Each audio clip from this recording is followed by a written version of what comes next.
or physically equipped for something like that. I heard about it on the radio, but I was another 50 miles north of there. Sunday night, I was driving down the highway, and I stopped the car when I got to Barrie. I pulled off on the side of the road. I got out and I looked, and I thought, wow, what a mess.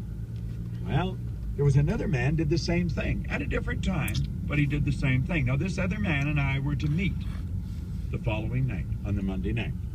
At any rate, his thoughts were a little different than mine. He got out and he looked at it and he thought, wow, what a mess. And then he thought, there's got to be something that I can do for these people with the vehicle that we've got. He was the vice president of a broadcasting company that had a number of stations in the province of Ontario and in Quebec in Canada.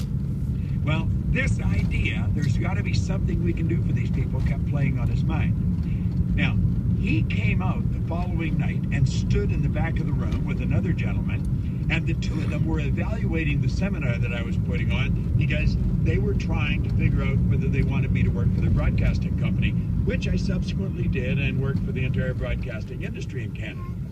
At any rate, he picked up an idea while he was in the seminar, and he mixed it with the idea that he had. We've got to help these people.